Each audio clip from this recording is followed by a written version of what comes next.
New content. Whoop whoop. New content. Whoop whoop. Strangely enough, this is like my favorite part of this game. It's like the happiest moment when there's like new stuff coming in and there's these new opportunities and stuff. So let's see what we have in store. Ah, false alarm. I mean, it's good that it's another set of missions so I can get some more diamonds. Hopefully I can scout soon. But I was really hoping it was the floor clearing event, the second part. My heart was pounding so hard. Hey everybody, it's Atrona. I hope all is well and you guys are doing fine. Today we're going to do a brief summary on the exchange system along with the basics of the weapon system as requested. So let's get right to it. Alright, so there are currently only 8 different types of weapons. There's dual blades, there's sword, mace, rapier, dagger, staff, bow, and sniper. So the very basics to understand is that these weapons are only equipable to the matching characters. The way you can tell what characters use which weapon is by looking at the icon that you can see on the bottom right. For example, the dual blades right here, you can see that there's a cross of swords. The sword right here, there's a single sword. We have the rapiers, We have the rapiers over here, which is a slimmer looking sword per se. We also have daggers, small dagger, rifles with bullets, bows with a bow and arrow, and etc., etc. The second thing to understand is that many of these weapons have an element. Now, the weapon itself, I don't believe has a difference on what you're attacking. I'll actually go ahead and do a quick checkup on that so you guys can see. The way you can see what element the weapon is based off of the color of that icon. For example, we have dark over here in purple, we have earth over here in brown, water in blue, fire in red, we have light in yellow, or lightning, that could also be. We have wind over here in green. And so this is a very, I guess, Pokemon-ish style, I guess you could say, of rock, paper, scissors, where all of them have their advantage and disadvantage, and dark and light, or dark and lightning, have their equally opposing forces. So they're both strong against each other and also weak against each other. The main thing to look into when it comes to that is that there appears to be bonuses for matching a weapon of a certain element with a character of that same element. Now, the way you could go about finding that is you can go over to your party tab and you're going to click on a button that says characters. And when you click on that, it's going to have the list of all the characters that you've gotten throughout the course of your game.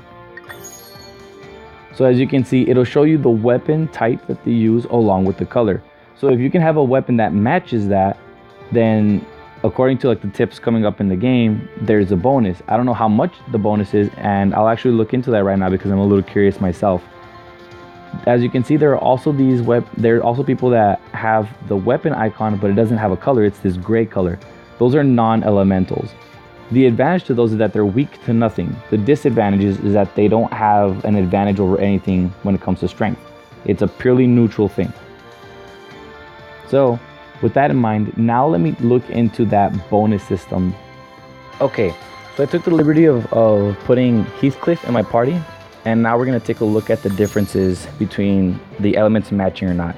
So as mentioned, you can see right here, it's a yellow colored sword, or the yellow background with the sword on it, so it's a light sword. So I actually happen to have 2 copies of 2 different element swords. So what I did was I went ahead and I upgraded one of each to the max level, and I left the other one at level 1, just so we can see the differences. So first, we're going to look at the ice blade right here. So as you can see, it says it's level 1, and you can see that the attack added is 293. And if you want, you can take a closer look. It's 293 with a critical of 281. So by adding this, you can see that my attack increases by 293 points for a total of 693. Now if I go ahead and do that, well, first you can see by looking at the 2 swords here that the difference in attack is only 3 points. So if it really is equal, like if there really is no bonus, then it should be 3 points lower. But it's not. Even though the attack of this is 3 points less, the total added attack is 348.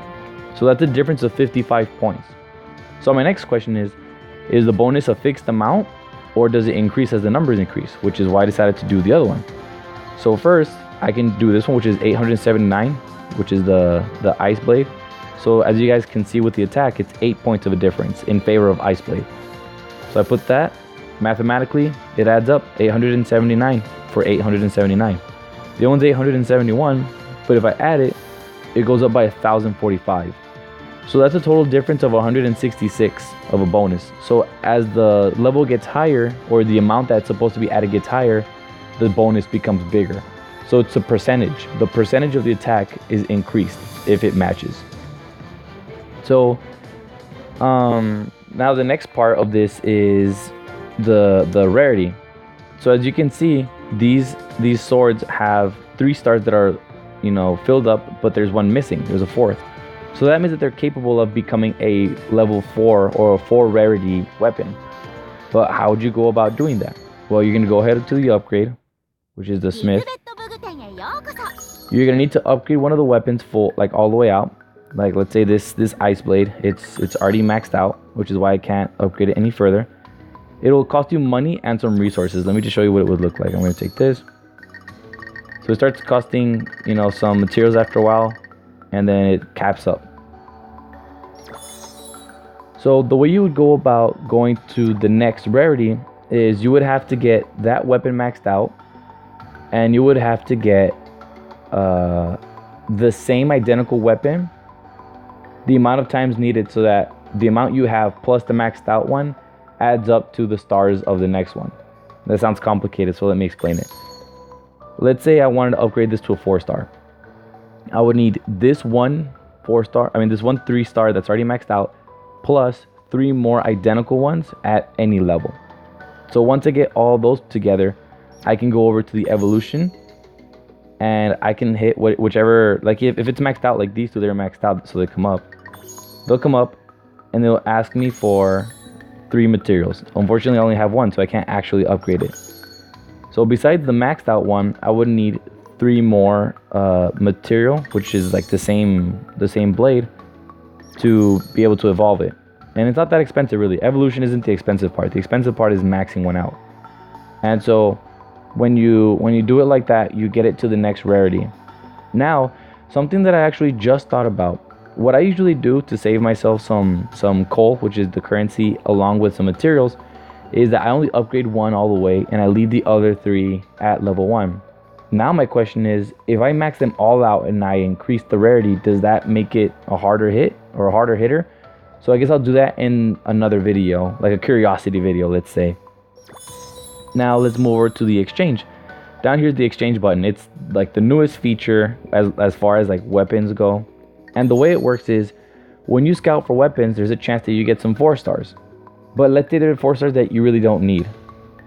Well, you can go over here to this page, and you can exchange 4 4-stars of any kind. They don't have to match, for one of these. The only downside is you can only do it once. As in, I can only do it once to get this rifle. I can only do it once to get, this mace, and so on. In a previous video, I actually fooled myself because I couldn't find the weapon that I wanted, but I had forgotten that I had gotten it through this method. And so that pretty much sums up the video for today. This is the first official, request that I've gotten off of YouTube, and so I really appreciate it for asking, and I'm willing to do it. Don't be shy in asking these questions, because I actually get information too. Like I wasn't aware of how much the bonus affects, the game. I just knew that it existed. And so, for example, the difference of 55 hit points, you might say, well, that's not really worth it, so I'll just put in whatever weapon. It makes a difference, because 55 points in a 4-hit combo totals up to about 220. And so 220 per combo, as that hit combo goes up, the percentage goes up. Once it hits 10, it starts adding a percentage to your total damage, starting at 5, then 10, 15, 20. And so if you manage to get like 30 hit combos, then you're busting out a way bigger number that you weren't hitting at first. And so all that matters, and it should be taken into consideration. Now, the same things that I've said here for weapons also apply to armor and accessories. If they have a matching element, there's a bonus that's included. So for ranking events or for other extra events, I highly suggest that you guys go ahead and take an advantage, because every number counts. It all adds up. And so that could be the difference of you being in the top 3 or you being in the top 10. And so if you guys like the video, as short as it may be, go ahead and like, comment if you have any suggestions or if you have any requests for information. And if you guys want to keep hearing my wonderful, beautiful voice, oh yeah, then go ahead and subscribe to my channel. And I'll check you guys later. There's a good chance that I'll upload another video, probably me trying a new technique for the Rage of the Salamander event. So until then, check you guys later.